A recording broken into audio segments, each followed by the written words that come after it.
కార్యాచరణ అంటే మేము డిఫరెంట్ వ్యక్తుల్ని, శక్తుల్ని, ప్రజాస్వామికవాదుల్ని, తర్వాత సోషల్ కన్సర్న్ ఉన్న వాళ్ళని అందరినీ మేము వాళ్ళ తాలూకు ఒపీనియన్స్ తీసుకొని మరింత ఉద్యమాన్ని ఎన్రిచ్ చేసుకోవాలి, ముందుకు తీసుకెళ్ళాలి దీన్ని అన్న ఉద్దేశంతో ఈవేళ ఈ చర్చా వేదిక నిర్మించడం జరిగింది. పిఓడబ్ల్యూ, పివైఎల్ కలిసి, ప్రోగ్రెసివ్ యూత్ లీగ్ కలిసి చేస్తున్నామండి.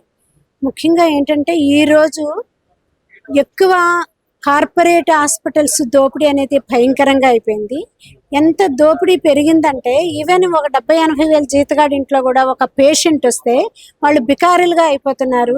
5-10 ఎకరాల భూమిని వ్యవసాయదారుడు కూడా ఒక్కసారి హాస్పిటల్ మెట్లెక్కితే బికారి అయిపోతున్నాడు. ఒక్కరోజు హాస్పిటల్స్ వాళ్ళు అడ్మిట్ చేసుకొని ఉండాల్సి వస్తే మినిమం ₹1,00,000 వాళ్ళు వసూలు చేస్తున్నారు. దీనికి వ్యతిరేకంగానే మేము ఈ ఉద్యమం చేస్తున్నామండి. గవర్నమెంట్ హాస్పిటల్స్ ఎంత నిజాయితీగా ఉన్నప్పటికీ గవర్నమెంట్ హాస్పిటల్స్ మీద పెట్టాల్సినంత దృష్టి రాష్ట్ర ప్రభుత్వం పెట్టడం లేదు. యాక్చువల్గా సీనియర్ మోస్ట్ డాక్టర్స్ ఉంటారు, ఎథిక్స్ ఉన్న వాళ్ళే గవర్నమెంట్ హాస్పిటల్లో వాళ్ళు ఉంటారు, లేకపోతే వాళ్ళు ఏ ఫారిన్ కంట్రీస్ వెళ్ళిపోవచ్చు. కానీ సమాజం మీద కన్సర్న్ ఉన్న వాళ్ళు, ఏ సమాజంలో ఉన్న రోగుల్ని బాగు చేసి నా జీవితం ధన్యం చేసుకుంటాను అనుకున్న వాళ్ళే గవర్నమెంట్ హాస్పిటల్స్ లో డాక్టర్స్ గా ఉంటారు. కానీ వాళ్ళకి కావాల్సినంత చేయూత అనేది లభించడం లేదు. ఇప్పుడు డెవలప్డ్ ఇన్ఫ్రాస్ట్రక్చర్ ఏదైతే ఉందో ఇంటర్నేషనల్ లెవెల్లో అది కార్పొరేట్ సంస్థలు తెచ్చిపెట్టుకుంటాయి. సో ₹1,00,000 మిషన్ గవర్నమెంట్ హాస్పిటల్ ఉంటే 10 లక్షలది ఇక్కడ ఉంటుంది. ఇది చూసి మనలాంటి వాళ్ళందరూ మన రోగం ఒబుక్కున నయమైపోద్దని మనం అక్కడికి వెళ్ళిపోతాము.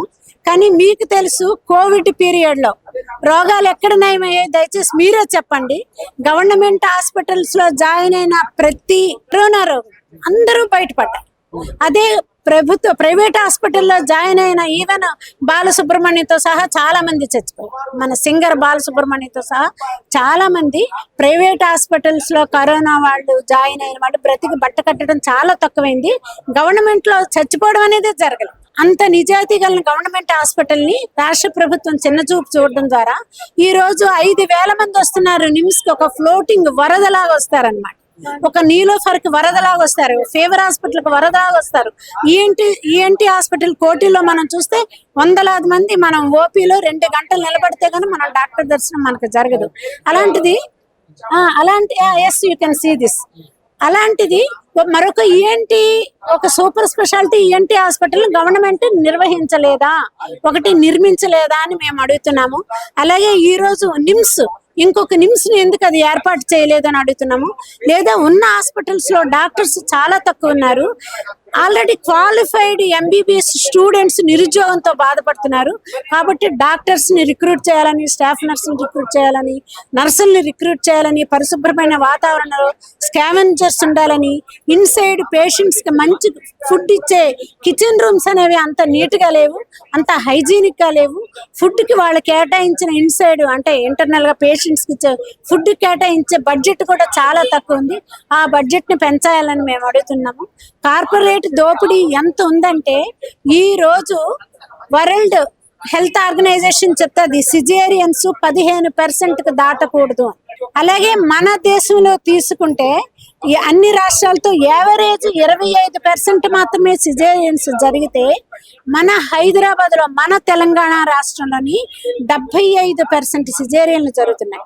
అంటే ఎవరైనా ప్రెగ్నెంట్ పేషెంట్ వెళ్తే చాలు, ఖమ్మం ఆదిలాబాద్ ముందుంది అంటే వెళ్ళగానే నువ్వు అడ్మిట్ అయిపో అమ్మా, బిడ్డ లోపల తిరిగే అవకాశం లేదు, ఊపిరి అందే అవకాశం లేదు, నీకు బిడ్డ కూడా ఊపిరి అందదు, వితిన్ వీక్ డేస్ లో సిజేరియన్ చేయించాలి, మీ అందరికి కబురు పెట్టేసుకో, అడ్మిట్ అయిపో భయపెట్టి. అంటే మంత్స్ నిండిన పేషెంట్ కి ఇలా చెప్పితే తన బిడ్డ ఏమైపోతుంది, తన ఆందోళనకి ఆమెకి ఇంట్లో వాళ్ళు కూడా ప్రెషర్ బిల్డప్ చేస్తుంది. ఎనీవే నాకు సిజేరియన్ చేసేయండి.